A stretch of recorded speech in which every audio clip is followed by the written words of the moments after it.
guys! Hello! Welcome to another episode of Tandem Fandom. I'm Mick. I'm Courtney. And today we are going to talk about our top 10 favorite wrestlers of all time. All time, baby. That's right. A lot of people might have, one or two favorite wrestlers, but as longtime wrestling fans, our list has grown rather exponentially over the years. Yeah.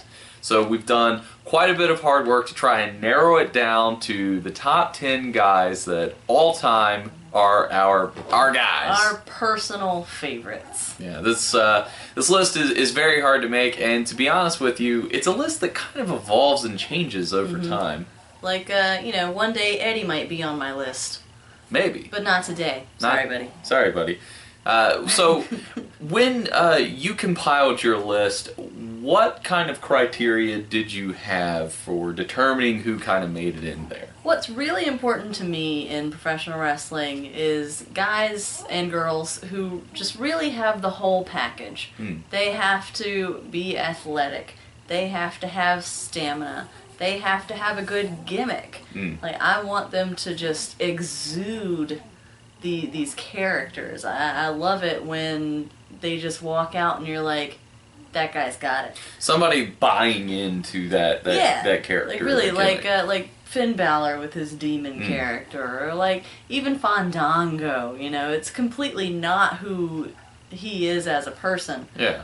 But he feels it. He gets it. And like Triple H when he became the Game, the cerebral assassin, that was just, he hit his stride, and you could feel it exuding through the camera like that. Just that strong character. Absolutely. Well, for me, it's a lot of the same things that you said, but I think the biggest thing that really cements a guy in my list is that one kind of defining match. There tends to be, oftentimes, I'll see a particular match and I go, that's it. That guy has really cracked into like a new level for me. And a lot of those guys, like when I thought of them, when I was kind of compiling my list, the matches came to mind more so than the guy, or girl. Maybe. Who knows? But that's really what I tend to think of a lot of times when I think of a wrestler, is I think of a signature match or signature performance that just makes me think of them. Because sometimes it's a promo or it's a segment that they were involved in that I just go, man, like that's it. Like that's the thing for me. Something that nobody else can deliver. Yeah. So without further ado, let's begin. Number 10. 10. Well, my number 10 is Ravishing. Oh. Rick Rude. Oh, man. Because love Rick Rude. He fits my description to a T. He was a very, very devout man to his wife. Oh yeah, absolutely. which is crazy when you look at the things that he did. Exactly. He really bought into his character. He oozed machismo. He was like the first real slutty man in the ring. He had the hair, he had the mustache, he had the physique. He put different women's faces on his tights. He told everybody in the audience that they were all inner city sweat hogs. Will you give us a Rick Rude promo? Will you cut a Rick Rude? I gotta think. This is for all you inner city sweat hogs. I'm here to show all you women what a real sexy man looks like. Takes off the robe, does the gyrations before the rude awakening, Yeah, just awesome. And, who knows how many wrestlers were inspired by him, because I see shades of him in, Dolph Ziggler. I see shades of him in Joey Ryan. Oh, absolutely. If Rick Rude could have Fandango come out... to an extent. I see a lot of that extra... That machismo, that smooth, that sexiness, that confidence. Slutty man wrestler is the thing I can't get past. If he could come out with a lollipop and baby oil, he would be Joey Ryan. That's Joey Ryan. He is the modern day Ravishing Rick Rude. Also a very devout man to his wife, very Laura Claire James. Wow. Yeah. So, are there any particular moments for Rick that stand out, or any particular matches or performances that really stand out for you with him? Of course, his rivalry with Jake the Snake. Oh yeah, it's fantastic. You know, where well, what's the snake's name? Damien? Yeah. You know, he would attack him with Damien. I don't know if he ever made like a snake joke about his penis, but that would have been hilarious. Yeah. I'm with but you. he put Jake the Snake's wife's face on the crotch of his tights. Where he would like rip open the tights over the tights, and Jake was, didn't he strip him naked? He did. He ripped his tights off one time because he was so mad. So you get Ravishing Rick butt. I'm with you. I think big, big black censor circle. Oh yeah, I'm with you. I think that's probably my favorite Rick Rude feud match. Yeah, that was awesome because at that point, he would do like the kiss when he would do the pin. He'd do the, it was just. He just really got under your skin. He did. He was a great heel, and he was in such fantastic shape. Like, he was ripped, he was jacked and ripped. And that's what it was, he wasn't just the gimmick. He was also a fantastic wrestler. He put on good matches. Yeah.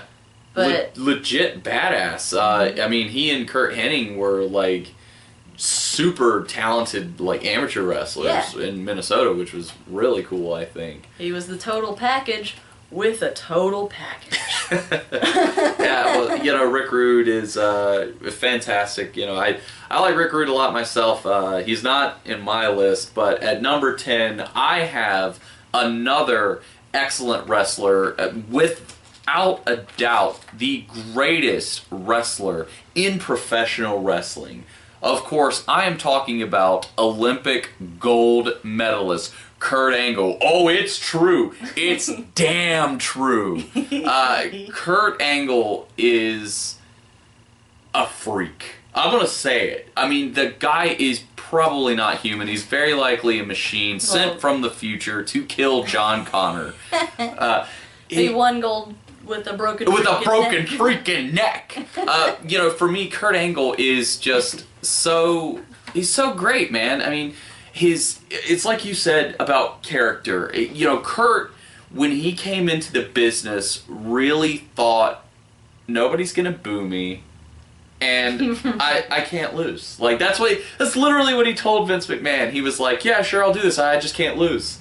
And Vince just kind of looked at him and smiled. Because it just showed, like, Kurt's kind of understanding at that point what the professional wrestling business was. He's like, I'm a gold medalist. Like, how am I going to lose? I am a professional wrestler. Yeah, but, you took a guy who was not a fan of it growing up as a child, and he is straight up become one of the best professional wrestlers ever.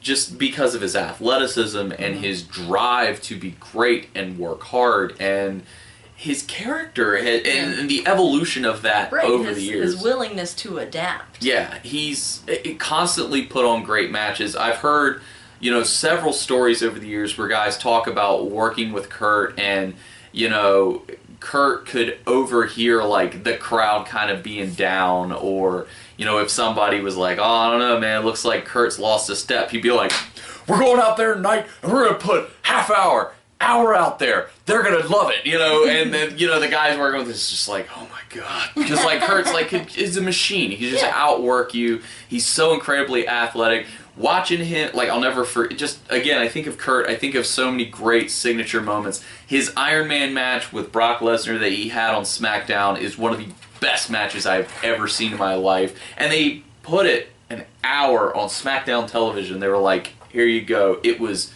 amazing. Wow. It's like one of the few times that you ever see Brock kind of play a weasel heel, which is, like, and that in itself is crazy to see, but it was just so awesome. It was a great feud that they put. Thinking about where Kurt did the moonsault off the top of the cage against Chris Benoit on Raw and missed. So he does the moonsault and just smacks on the mat. Like, that was crazy. His match with Brock at WrestleMania, Of course, his matches at King of the Ring with the Shane McMahon street fight where he's throwing Shane through the plate glass. I mean... multiple times. And the fact that he wrestled 3 matches that night. You know, he wrestled against Christian, he wrestled against Edge, and then he wrestled against Shane. Mm-hmm.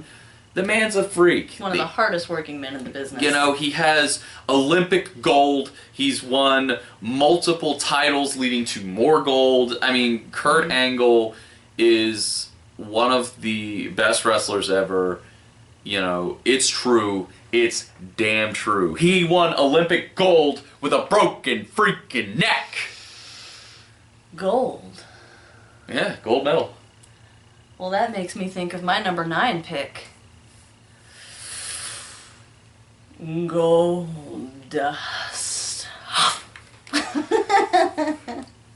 I should have seen this coming. Again, total package for me. I love Goldust so much throughout all these years, even now with hashtag Golden Truth. Which is very entertaining. Very, very reminiscent of his run with Booker T. Oh, which... that, I mean, if you've never seen that, go look that up on the network. It is some of the funniest stuff you will ever see. Especially after he gets electrocuted. Oh, man.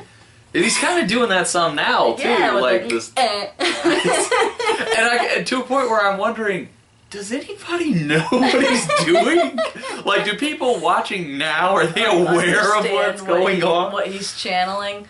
But, like, in the beginning, you know, when he was just an actor from Hollywood, you know, they really played up the, oh, it's LA, it's California, they're weird. He's an actor, Vince. I was about you don't to think say, this is all a game? He's an actor. He knows exactly what he's doing, McMahon. He's an actor. He's just playing afraid. I mean, that was good commentary by King back then. He was on point with that stuff. But, you know, him just... again, with the over-sexualization and the homosexual overtones that really made him a different kind of heel. And we had never seen anything, like, never seen... Full gold face paint blonde wig that he would take off, shimmy off the robe. And just the whole feud with him and The Undertaker. Oh. Just really put him over for me. Because it was, it was some of the best... He would be on commentary, some of the best one-sided conversations with Taker because Taker didn't really talk that much. Yeah, not back then anyway. That was great. I think you've probably made me watch those interactions and promos probably about 1,000 times now. But they're fantastic. Like I do give the man credit. Well, just the comedy of it and how well he plays it. And, you know, Marlena even just being just this extra over-the-top, and the smooching, and she would, like, blow the cigar smoke in his face, and they would, like, touch tongues, or, like, she flashed somebody to distract. Really? And then Goldust did the same thing in another match. Oh, that's right, I do remember that now. Or his feud with Roddy Piper. Oh, which was great. Just really selling it over the top stuff when they were fighting in the street, and the gold car and the lingerie. Oh yeah, that was such a cool moment, and it's cool too because for me when I look at Goldust, I'm just blown away because I remember watching the natural Dustin Rhodes in WCW, you know, the King of the Road match and all that kind of stuff, and then you see this guy playing this over-the-top character of Goldust, and it's amazing. Oh, he literally just channels it. Like he calls it now, he puts on his war paint and he becomes Goldust, and you can completely see it. And it wasn't even, he didn't even really have the kind of sexualization until he wrestled Savio Vega. Yeah. And I think he had him against the turnbuckle, and he kind of gyrates, and the crowd goes, "Oh!" They do. You hear it. Like he had so much heat. And there it was. You know, he was like, "This is it," and it just went from there. The pinning and the smooching, or like when he had Mankind attack the Undertaker. You takes his robe off and rubs it over his face and like shimmies down because he's passed out. But then Undertaker sits up and he's like, "Ugh!" and he runs. Just good quality stuff, which he still does. He's amazing. Do you have a favorite iteration of Goldust? Like, is it kind of your classic, the Booker T era, the modern day? Like, do you have a Goldust that kind of stands out, or does it all stays in? It all stays in. It really started for me with the Undertaker feud, with the let me get close to you, dead man. What is that? Embalming fluid number 9. It struck me crazy. And it's Undertaker just standing there makes it that much funnier. He's always blended comedy so well into. Oh, I forgot to mention. You cannot mention any Kurt Angle segment, of course, without mentioning the little cowboy hat with Stone Cold. I completely forgot to mention that in like great because I literally, as I was talking about it, I was like, "Oh, the match with Brock," and I'm like seeing all these matches, and I completely forgot the little cowboy hat and the little sheriff star, which I cannot even think about because it just makes me laugh too much. It's so great. I'm gonna, as soon as we're done with this video, I'm going to go watch that segment again. But without the overly sexualized and androgynous Goldust, we wouldn't get the comedic Booker T or him meeting his cousin Goldberg and bringing him his own wig. That was so much fun. But I really think that happened because of what happened with him and Roddy Piper with Roddy stripping him of his bodysuit and he's in a bustier and just over the top stuff that you read it on paper and you're like, what the hell would that wouldn't work. But Dustin, thank you. Yeah, I'm a big fan of and he can wrestle. Oh, absolutely. That was the best part of that whole thing, is I don't think you said one thing about his wrestling the entire time. Well, because the Goldust character is just so beyond anything else. Like, it could never happen again. I don't think anybody else could have made it into what it was and still is.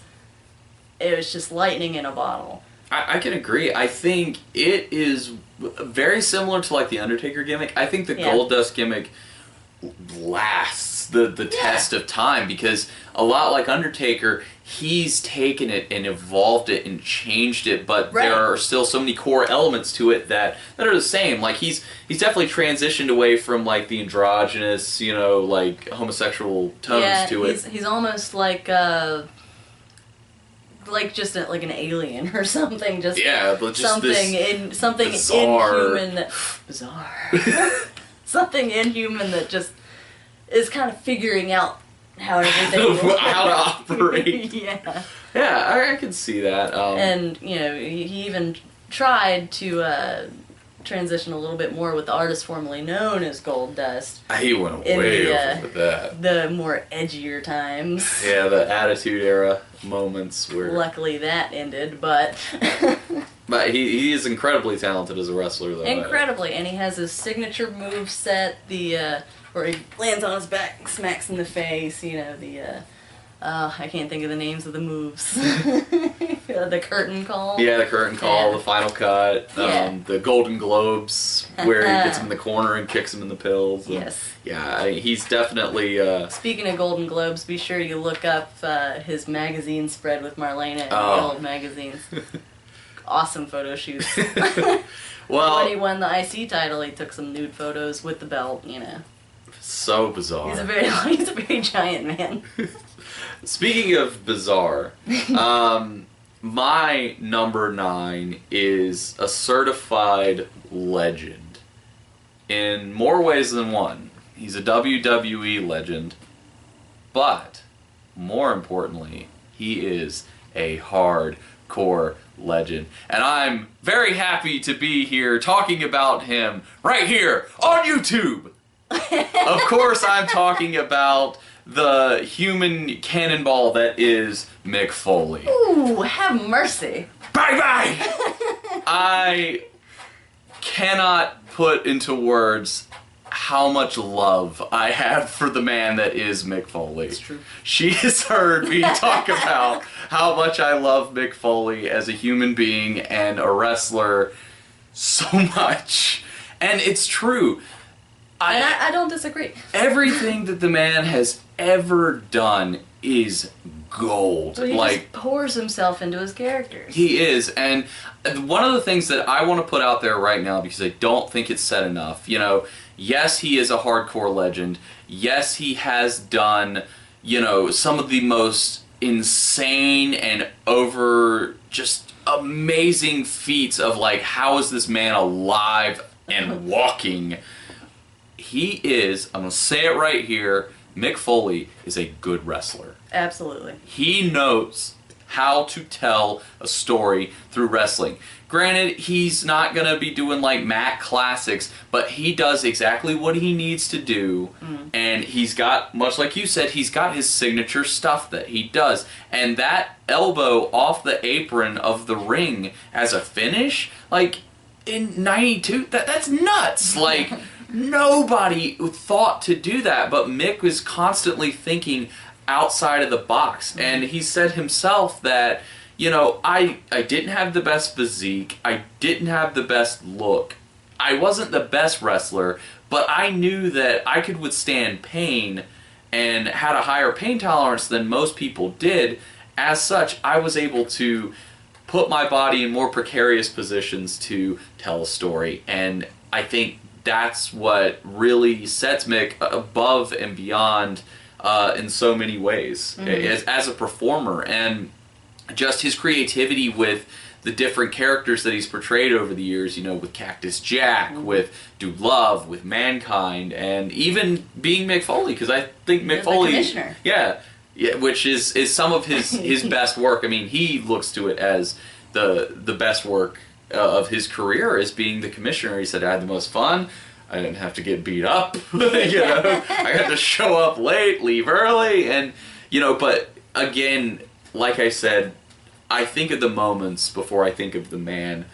Of course, you cannot think of Mick Foley without thinking of the Hell in a Cell with The Undertaker and how they started the match with him being thrown off the cell, through the table, climbs back up, thrown through the cell, he gets his tooth through his nose, he breaks his jaw, he bruises his kid. I mean, and he still wrestled a match. It's unreal. I think of the chair shots from The Rock when they had their I Quit match, where The Rock is trying to break this steel chair over his head and he keeps going. I mean, the punishment that he took was unreal. For the sake of the storyline. Exactly. For the sake of the character, for the sake of the business. And that's what I think I appreciate the most about Mick, is that he understands his position and the power that he gives by allowing The Rock to hit him that many times with the chair. He was making Rock into a legitimate main event level heel. Yeah. We see this again with Randy Orton when they had their street fight with the tacks and the barbed wire. Up until that point, yeah, Randy's a legend killer because, I'm RKO and, you know, Fabulous Moolah. I beat Ric Flair. Yeah, no, he hadn't beaten Ric. Well, maybe he did. I can't remember. You know, he's spitting in the face of Harley Race, he's slapping this person, you know, but nobody really looked at Randy and said, yeah, this kid's got something, until he stepped in the ring with Mick. And Mick... Well, because, you know, he was just another pretty boy athlete. Yeah, and Mick helped legitimize him. Mick helped legitimize and make Edge truly into the rated R superstar. If he doesn't have that match with Edge at WrestleMania, does Edge ever really take that next step up into being a world champion? I don't know if he does, because one, that was an amazing match with a spear through the flaming table, and Edge does the spear, and Mick's got the barbed wire wrapped around him, and then he does the mandible claw with the barbed wire. Like, it was unreal. And I am not a fan of like death matches or extreme hardcore wrestling, but the story that Mick can tell with these matches is unreal. His work in ECW, where he was kind of denouncing the hardcore and fighting against it, and he was really negative and kind of turned on these ECW fans. I mean, it was brilliant. It was brilliant storytelling. His work as Cactus Jack in WCW with Sting, where he's talking about Sting, and he's like, I had a little trouble sleeping last night, so I started thinking about all the ways that I could hurt Sting. I fell asleep at 226, and I hadn't even gotten to his legs yet. Like, it was amazing. It's so good. Of course, my absolute favorite face of Foley would be Original Mankind, where he feuds with the Undertaker, and the rocking back and forth, the boiler room brawl, the promos that he cut on Undertaker, and it was just his debut match as Mankind against Bob Holly, he was Bob Holly at that point. It was Bob Holly, where he comes out to the music and he gets him with the mandible claw, and the music at the end as he's leaving is this beautiful piece of piano music, and he's just kind of rocking, and it's so powerful, and it's such a great character. It's my favorite version of Mick is Mankind. I mean, Cactus Jack is a very close second because I loved his WCW stuff, but yeah, Original Mankind for me is absolutely the best Mick Foley. Again, lightning in a bottle. You couldn't get another man to play that gimmick. Like, it was just perfect. And many guys, really take a lot of the things that Mick did and try and adapt it. But, I mean, without Mick Foley, I can't imagine what the business looks like today. The man has done and contributed so much and helped make so many guys, not just into stars, but into champions. And he even helped Goldust. Oh, he did. He did. He stroked his hair. It's great. I love Mick so much. I mean, we do share a name, so, bang, bang. Well, guys, thanks for watching the video. We do appreciate it. Let us what you think in the comments about our two number 10 and number 9 selections into our top 10 favorite wrestlers of all time. Tune in next time for number 8 and 7. I wonder who it could be. Perhaps somebody could receive a gift. Maybe we should all drink it in. But who knows? Tune in next time to find out. Again, thanks for watching. Make sure to like, subscribe, and share and comment on the video. Follow us on social media. Facebook, Instagram, and Twitter. As we always say here on Tandem Fandom, if you're going to be a fan, bring a friend. Bye bye!